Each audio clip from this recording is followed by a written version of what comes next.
maanta sheekadayna waxaynu ku soo qaadanaynaa ninkii qoryaha kuri jiray iyo cifriidkii waardiinayay warta. waxaa jiray laba nin oo saaxiibo ah, waxa ayna ku noolaayeen meel keen ah, waxa ayna guri jireen qoryaha ayay guri jireen. maalin maalmaha ka mid ah ayaa nin taajir ah waxa uu usoo dirsaday shaqo soconayso maalmo, taas ay ugu soo gurayaan geeda badan. maalintii ayay shaqo tageen si ay geedaha ay usoo guraan ay qandaraaska kusoo qaadeen. qorraxda aad iyo aad ayay u kululeed. labadani nin wuxuu ahaa mid khiyaano badan oo caajislow ah, midna wuxuu ahaa nin wanaagsan. khiyaanoolaha had iyo jeer waxa uu jeclaa midka saaxiibkiis ah in uu khiyaano. waxa uu yidhaahday, anigu maanta ma shaqayn karo, qorraxdu aad iyo aad ayay u kulushahay. laakiin kii wanaagsanaa ayaa waxa uu ku yidhaahday, arrintan iyow sida aad moodaysid ma ahan, qorraxdu way kulushahay, annaga og ayaana soo qaadanay qandaraaskan in aan qoryaha badan kurno.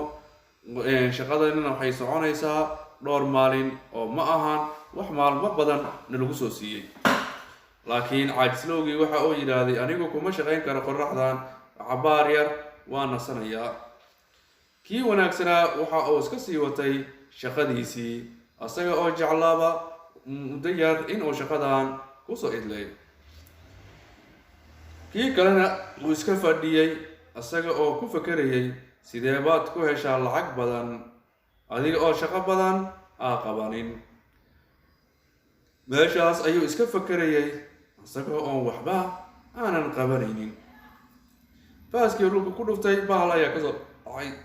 waxau yidhaahday, bal bahalkan fiiri, wuu iska nool yahay, meelahaas oo iska harsanayaa, annagana rafaad ayaan lacag ku raadinaynaa. markii dambe caqli ayaa kusoo dhacay, dhulka ayuu isku tuuray asaga oo iska dhigayo qof xanuunsan. saaxiibkiis ayaa kusoo orday, waxa uu ku yidhaahday, warniyahow maxaa kugu dhacay? isagana waxa uu ku jawaabay, caloosha ayaa liga hayaa, xanuun zaa'id ah ayaan dareemayaa. waa uu soo qaaday, waxa uuna keenay meel hoos ah. waxa uu yidhaahday, sidee lagu hayaa? waxa uu yidhaahday, caloosha ayaa liima jiirayaa. ninkiina waxa uu ku yidhaahday, allaha ku caafiyo. waxa uu yidhaahday, niyahow inaan kula shaqeeyaan rabay, maanta ma shaqayn karo, maxaa la samaynayaa? ninkii wanaagsanaa ayaa ugu jawaabay, dhib ma lahan, saaxiibada waa kuwa iscaawiyo. aniga ayaa joogo, haddaad adiga xanuunsan tahay, aniga ayaa caafimaad qabo.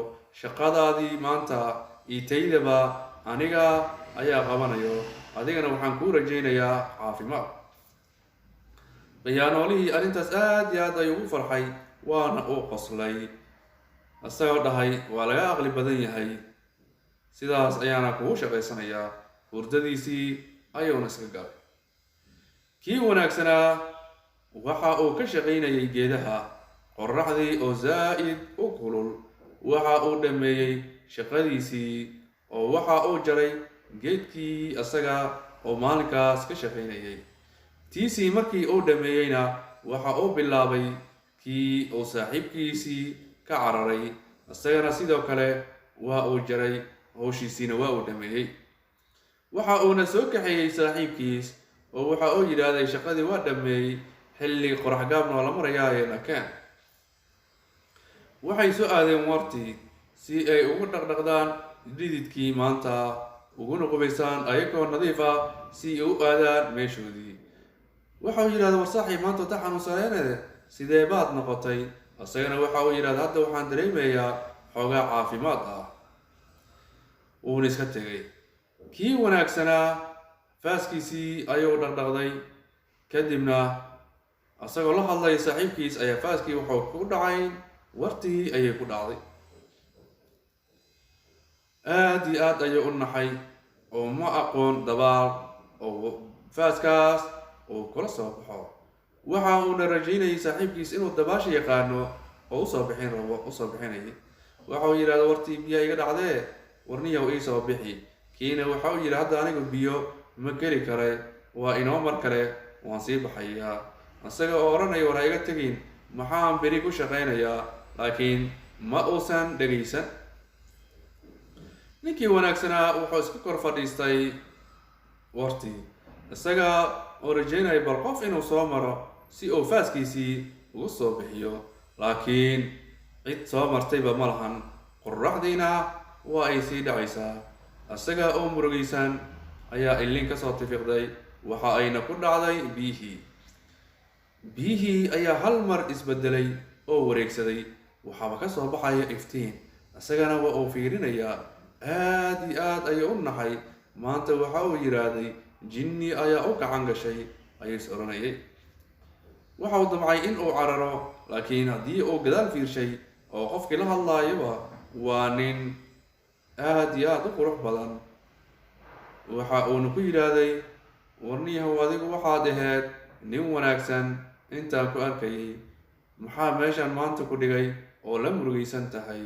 anigu waxaan ahay cirfiid ku nool biyahan. ninkiina waxa uu yidhaahday warniyahow anigu faaskaygii ayaa meeshaan iiga dhacay, dabaalna ma aqaani, cid ii soo bixisana waan waayay.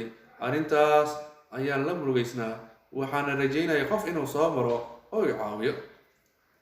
cifriidkii ayaa biyihii ku noqday. wax yar kadibna wuxuu soo bixiyey faas dahab ah. waxa uu yidhahda taadi miyaatan? waxa uu yidhahday maahan midaan. mar kale ayuu biyihii ku noqday. waxa uu soo bixiyey faas silfar ah. kan maa laheed? ninkiina waxa ugu jawaabay maya, tan taydii ma ahan, taydi waxay ahayd bir, birtaasu xoog badan ayay ahayd. mar kale ayuu ku noqday. waxa uun u soo bixiyey faaskii. ninkii wanaagsanaa wuxuu yidhi haa, faaskayga waa tana aniga leeyahay, ee isii waad mahadsan tahay, waxaan kugu abaalgudo anigu ma aqaani.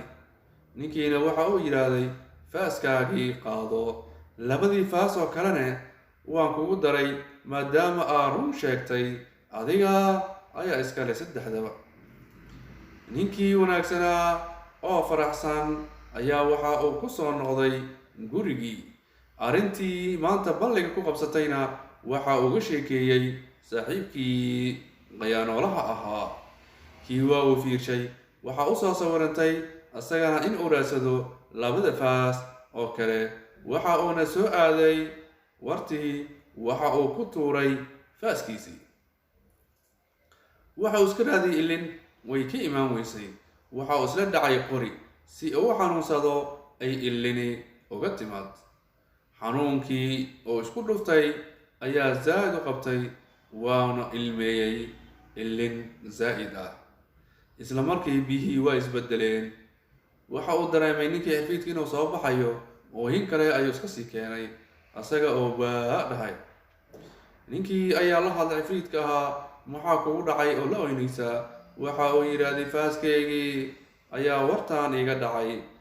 xirfiidkii waxa uu doonay faaskii, waxa uuna soo bixiyey faas dahab ah. waxa uu yidhaahday kan miyaad leedahay? khiyaanoolihii oo faraxsan oo yidhi haa, ayaa kuu sheegay, waa kana faaskaygii, isaga waay faaskaygii. ninkii ayaa waxa uu yidhaahday aamus, khiyaanoole ayaa tahay oo dhaqan xun, faaskaana ma lihid. waxaan kuga fiirinaya ku sheegaysay been sheegaysid, laakiin beenlow ayaa tahay, dib dambana kuma arki karo. awqaa-inu waa qarracan ayay u noqotay. waa uu qayliyey, arani maxaan sameeyey? dahabkaygaa isdhaafiyey. waa uu boodbooday. isla markiiba qori meesha yaalla oo darbeeyey. shinni meesha deganeed oo mar walbaba dhaqamadooda arki jirtay ayaa kusoo duushay oo ku dhacay qorigii, waxayna tiraahday alla waa caajislowgii xaafadeenii, ayaga oo maalinkaas u dhigay cashir lama ilaabaan ah oo aad iyo aad u xanuujiyey, kana saaray keyntii. khiyaanoole ileen meel xun ayuu u dambeeyaa. sidaas ayay waxay u dhigtay cashir lama ilaabaan ah.